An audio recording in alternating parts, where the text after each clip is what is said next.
justicia demanda que mueras.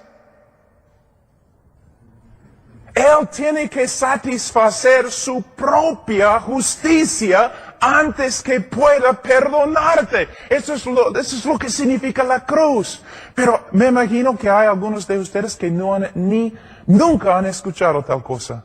Pero es de verdad el centro del Evangelio.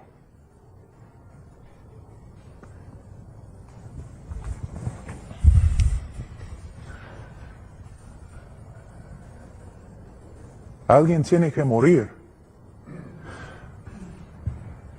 Dios es justo. Pero también un ratito vamos a hablar de otra cosa. Vamos a hablar del aborrecimiento de Dios. Sí, se encuentra en la Escritura. ¿Cuándo es la última vez que escuchaste una prédica sobre el aborrecimiento de Dios?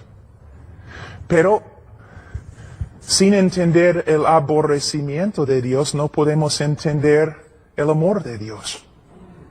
El aborrecimiento de Dios. Hay varios textos en la Escritura donde dice que Dios aborrece al pecador. Dice. ¿Qué significa? Una vez yo estaba enseñando sobre el aborrecimiento de Dios y una mujer se enojó y ella dijo, Dios no puede aborrecer o odiar. ¿Por qué? Porque Dios es amor. Y yo le dije, no, Dios es amor, por eso tiene que odiar. Y ella dijo, ¿qué? Voy a darte un ejemplo. ¿Amas a los bebés? ¿Sí?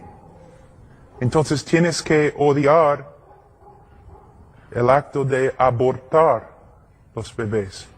¿Amas a los judíos? Entonces tienes que aborrecer el holocausto. ¿Te das cuenta? ¿Qué pensarías de una persona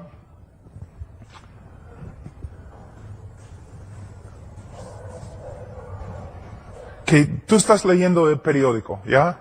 Y hay un hombre que ha violado como 15 niños. Y tú dices, caramba. Y tú muestras a uno, mira lo que ha pasado. Este hombre ha torturado y violado 15 niños, pequeños chibolos así. Y el hombre dice, bueno, no sé, yo soy más o menos neutral. ¿Qué vas a pensar? ¿Vas a pensar que es un hombre moral? No. Un hombre moral cuando lee en el periódico que otro hombre ha violado 15 niños, el hombre si es moral, ¿qué va a hacer? Va a enojarse, ¿no es cierto? Va a enojarse. A veces yo escucho a los predicadores dicen, Dios no es un Dios enojado. ¿De verdad? ¿Qué dice el libro de Salmos? Dios está enojado todos los días. ¿Y por qué? Porque todos los días un Dios santo y justo y lleno de amor está viendo la destrucción de su creación. Está viendo las perversidades y los pecados y rebeldías de los hombres. Todos los días Él está viendo las mentiras y los asesinatos y... ¿ves?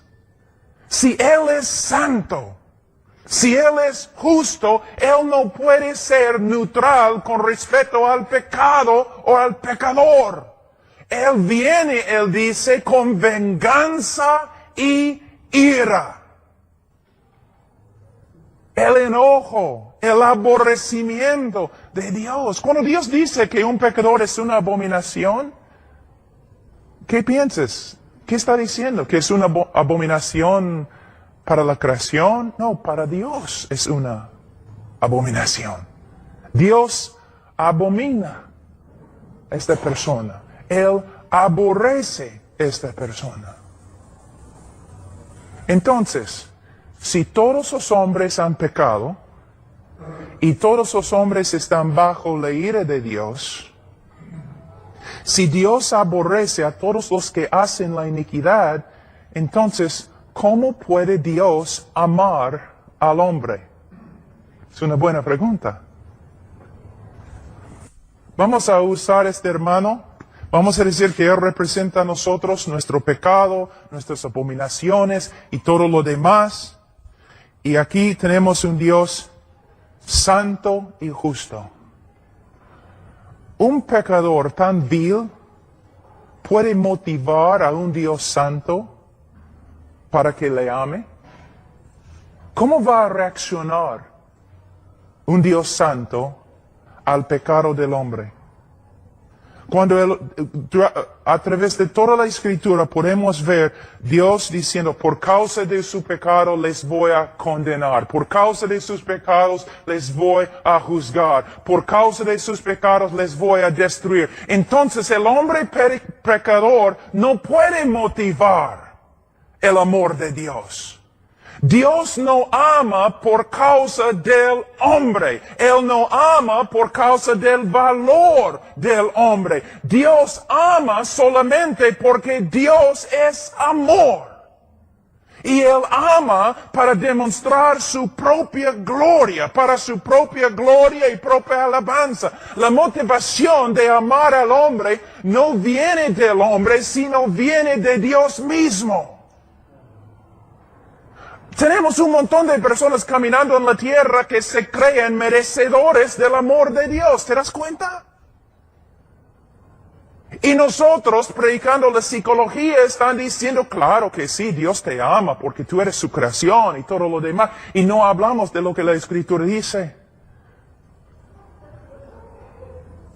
La Biblia dice, hermanos, que el hombre es pecador. ¿Cuántas veces pecaron Adán y Eva antes que fueran echados fuera de la presencia de Dios? Una sola vez. Por medio de un solo pecado, Dios hundió toda la creación en condenación.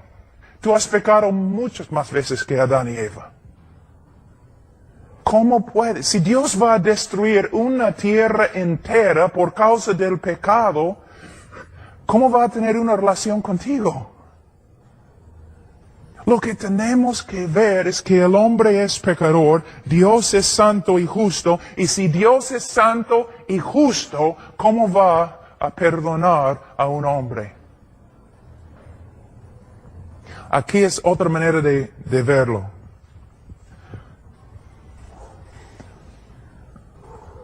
A través de las Escrituras escuchamos siempre acerca de la palabra longanimidad de Dios, que Él tiene la capacidad de sufrir nuestro pecado mucho tiempo.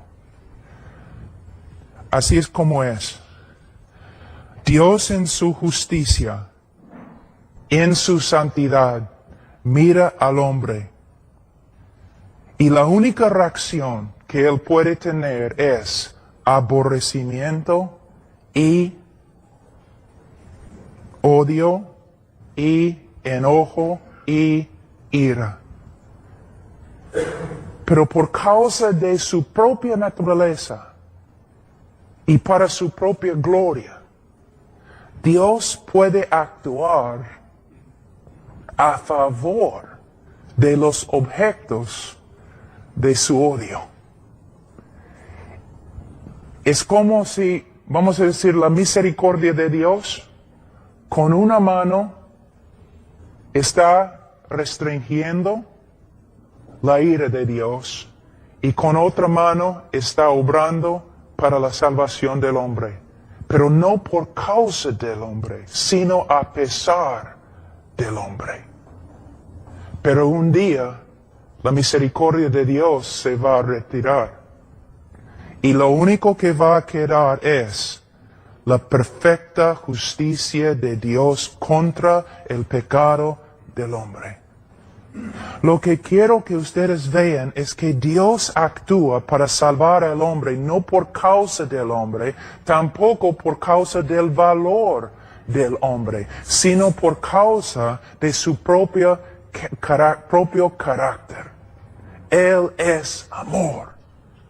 A veces, una vez yo estaba predicando y antes de predicar una mujer subió a la plataforma y ella cantó una canción. No entiendo por qué Dios me ama. Dice, yo tengo la respuesta. Él te amó porque Él es amor y no tenía nada que ver contigo. No, ¿qué vio Dios en mí? Absolutamente nada. Solo pecado, rebeldía, aborrecimiento, perversidad. ¿Debo seguir? O la canción, no entiendo por qué Dios, ¿cómo se dice en castellano? Dios nunca dejó de confiar en mí. Él nunca confió en ti. Él confió en sí mismo y su poder de cambiarte. Dios, sí, cuando vemos cuán horrible es el hombre, cuando el hombre llega a ser menos y menos y menos y menos, Dios llega a ser más y más y más y más. Cuando predicamos que el hombre es el centro del universo y Dios no va a estar feliz a menos que el hombre se salve, entonces el hombre es grande, Dios es pequeño. Cuando predicamos a los pecadores, pecador,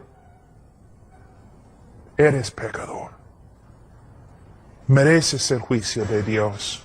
Mereces la ira de Dios. Pero Dios, en su amor, no un amor que tú has sacado de Él, no un amor por causa de ti o por causa de tu valor o por causa de tus atributos, no, un amor que proviene de Dios mismo. Entonces podemos empezar a ver cuán grande es el amor de Dios. Les voy a dar un ejemplo. No siempre, pero a veces es así. Mira, cuando un drogadicto, prostituta así, se convierte de verdad, ¿qué pasa?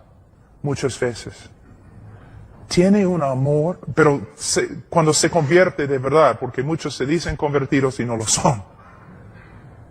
Pero cuando un drogadicto, un hombre que abajo, en un hueco, y se convierte, muchas veces tiene un aprecio para la salvación de Dios, porque tiene una idea cómo era antes de su conversión. Pero lo que necesitamos comunicar a todo el mundo es que todo el mundo es igualito a drogadicto en el hueco, sino peor. Mi hijo tiene 6 años. Lo amo. Es aborrecedor de Dios. Mi hija tiene 2 meses. Aborrecedora de Dios. Mi hijo de 3 años. Aborrecedor de Dios. Tú dices, no, Jesús dijo que los niños vengan a Él. No es lo que significa el texto, hermano, por favor. La Biblia dice que mis hijos fueron nacidos en pecado, con corazones corruptos, muertos en su pecado. Los amo, de verdad, pero no puedo negar la realidad bíblica. Si Dios no hace una obra sobrenatural en el corazón de mis hijos, van a entrar en el infierno. Y cuando entran en el infierno, en el día de juicio, mi esposa y yo vamos a ponernos de pie, vamos a levantar la mano y vamos a decir, Dios fue justo con nuestros hijos. ¿De verdad?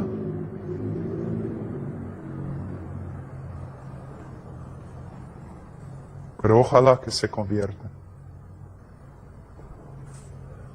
Dios acá, hombre acá. En vez de el evangelio moderno, el hombre acá, Dios acá. Pero Cristo está tocando a la puerta y está llorando y quiere entrar, pero tú no quieres. No, no es lo que la Biblia dice. Cristo está sentado sobre su trono y está ofreciendo salvación a todo el mundo. Es lo que dice. Ha enviado embajadores de paz para decir, ven a mi cena. Vengan todos ustedes a mi cena. Si no vienen, Él viene con un juicio que no se puede describir. Una diferencia. Una diferencia.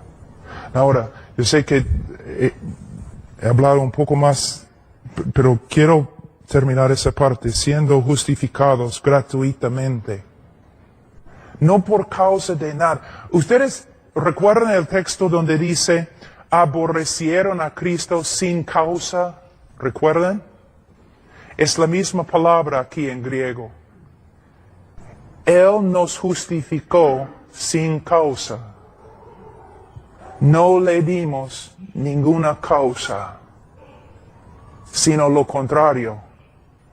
Él nos justificó no por causa de nosotros, sino a pesar de nosotros. Él nos declaró legalmente justo ante Él, aunque no éramos justos ante Él. Y Él podía hacerlo solo por medio de la muerte de Cristo en la cruz del Calvario. Ahora, de nuevo, estoy un poco triste porque es tan difícil para mí comunicar esas cosas en español. Pero hermanos, tenemos un evangelio ahí, donde parece que el hombre es víctima de todo, y que Dios no puede vivir sin el hombre, y que el hombre, si Dios no puede ganar el hombre, Dios está allí llorando, no tocando la puerta de su corazón y todo lo demás, pero no es así. Tenemos un Dios que ha hecho una obra de salvación, solo por medio de la gracia, no por causa del hombre, sino a pesar del hombre. Él está sentado sobre el trono. Él ha enviado embajadores de paz para decir a todo el mundo, vengan ustedes a mi cena. Si no vienen, hay juicio. Y Él puede salvar al hombre solo por medio de la cruz del Calvario. Solo por medio de la cruz. Pero en la cruz, en la próxima lectura lo que vamos a estudiar es lo siguiente. En la cruz, algo ha sucedido que muchos no entienden. Voy a terminar con esto. Yo estaba en Rumania hace como 4 años. Yo estaba predicando en un seminario de los alemanes. Y después de predicar fui a la biblioteca y yo estaba mirando, tratando de encontrar un libro que yo podía leer. Y encontré un libro que se llamaba La Cruz de Cristo. No era el libro de John Stott, sino de otro. Entonces saqué el libro y empecé a leer. Aquí es lo que encontré en el libro. El autor dijo, Dios el Padre miró del cielo y Él observó todo el sufrimiento de Cristo en la cruz por causa de los romanos y los judíos. Él miró abajo desde el cielo, miró a Jesús en la cruz y vio todo el castigo que Él sufrió a las manos de los romanos. Y Él consideró lo que sucedió ahí pago por nuestro pecado. Él consideró lo que Él vio, no el pago para satisfacer su justicia. Es una mentira. Es herejía. Es herejía.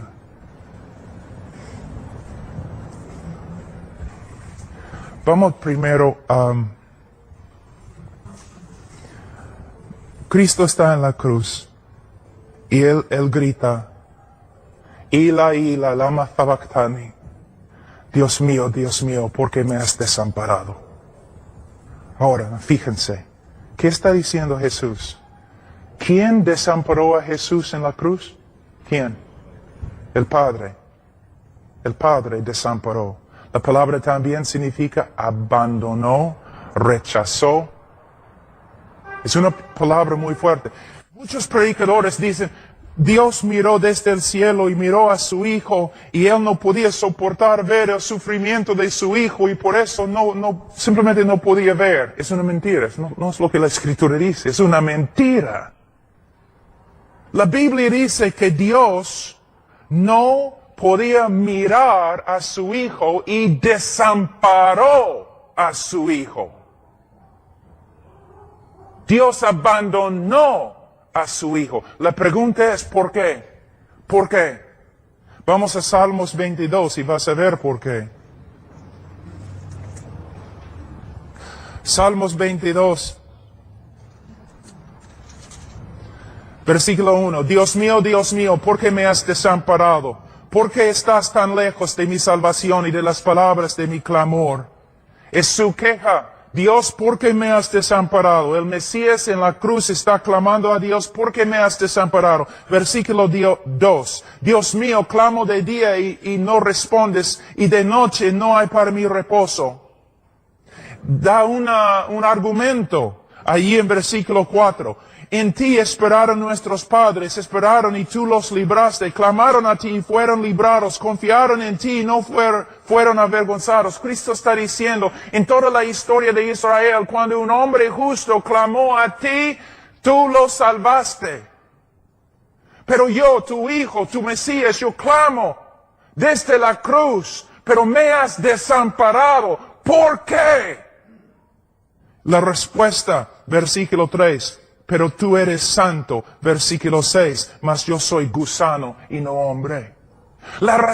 Dios desamparó a su Hijo en la cruz porque en la cruz su Hijo Santísimo llegó a ser pecado, la cosa que Dios aborrece y condena.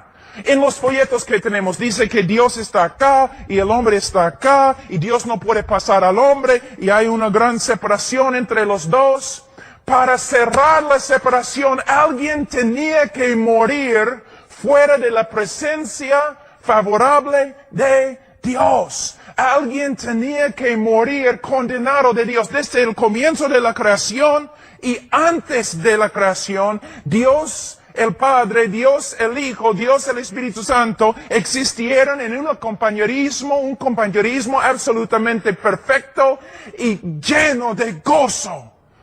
Una comunión perfecta, pero la primera vez en la cruz la comunión se destruyó porque el Hijo amado de Dios llevó nuestro pecado y Dios ni podía mirar a su Hijo porque Él llegó a ser pecado y más, Él llegó a ser una maldición ante Dios, una abominación de Dios. Tú eres una abominación ante Dios, antes de tu conversión eres una abominación ante Dios. Para salvarte alguien tenía que morir en tu lugar como una abominación, una maldición. Cristo cuando llevó nuestro pecado, su comunión con Dios fue destruida porque Él había llegado a ser pecado y Dios ni puede mirar el pecado. Él llegó a ser una maldición. Mira en Gálatas capítulo 3, muy rápido. En Gálatas capítulo 3,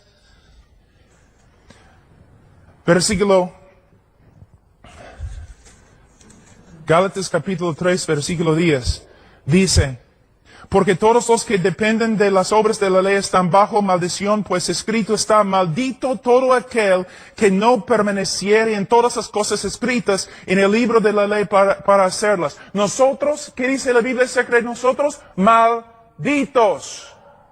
Malditos ante Dios por causa de nuestro pecado. Pero ¿qué pasa? Versículo 13. Cristo nos redimió de la maldición de la ley, hecho por nosotros maldición.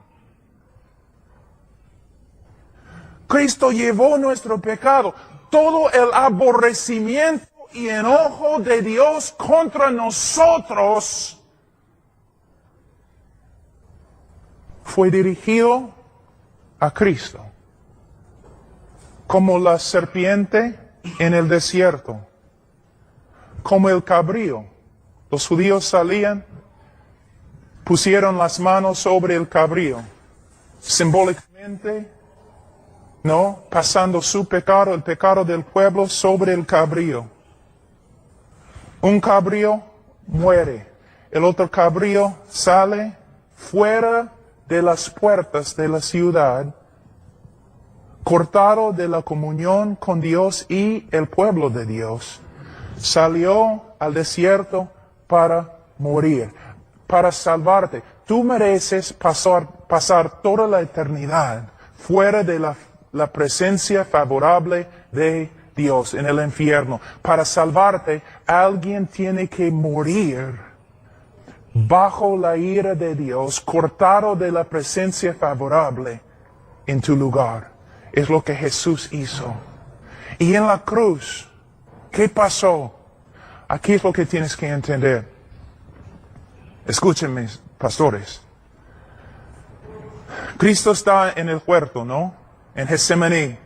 Y dice, que pase esta copa de mí 3 veces. ¿Qué significa la copa?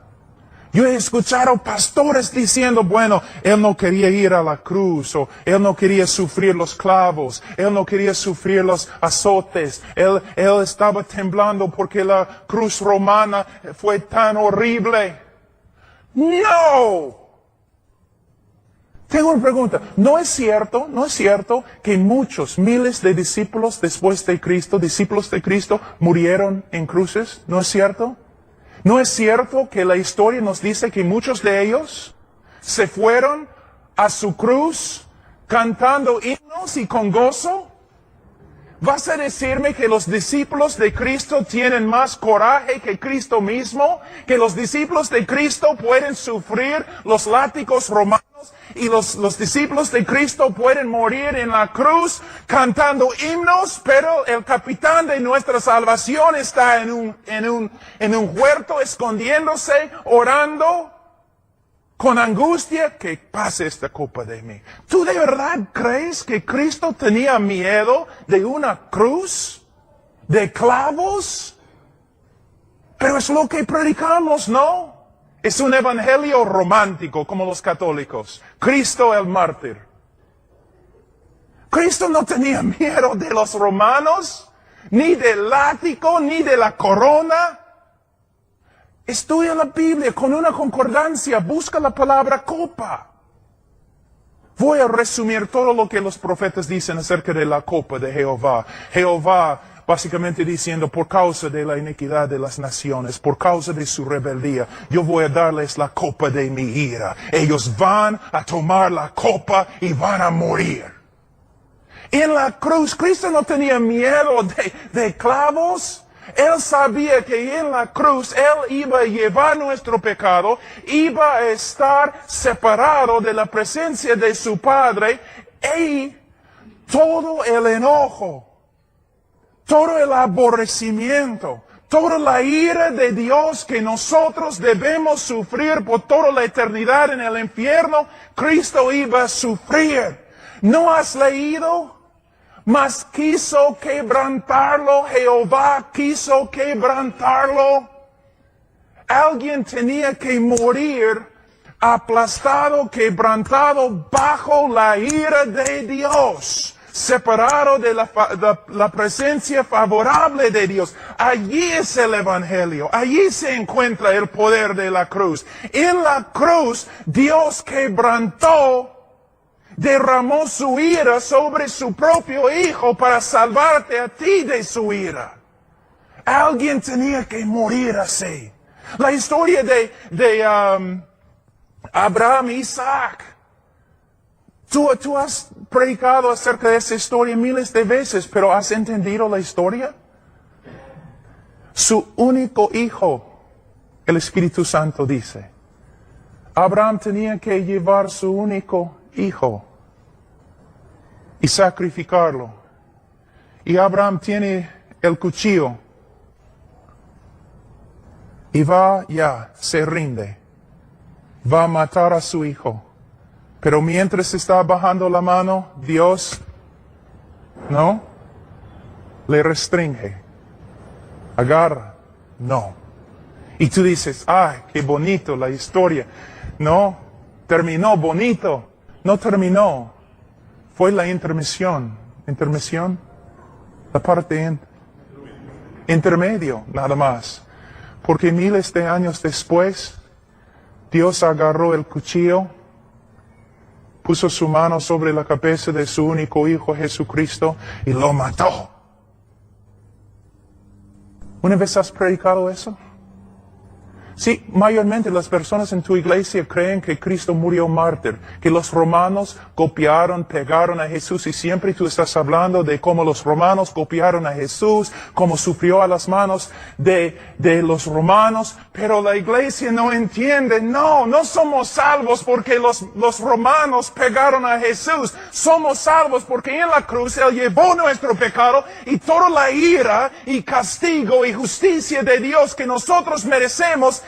Todo eso cayó sobre su Hijo. Dios quebrantó a su propio Hijo. Y cuando su Hijo murió,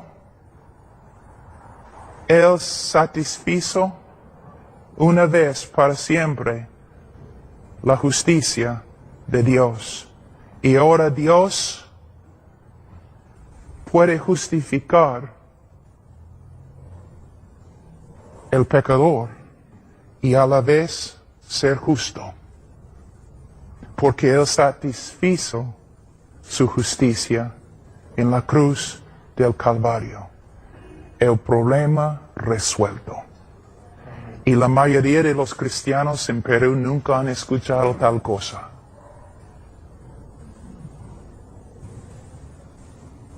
Pero es el Evangelio.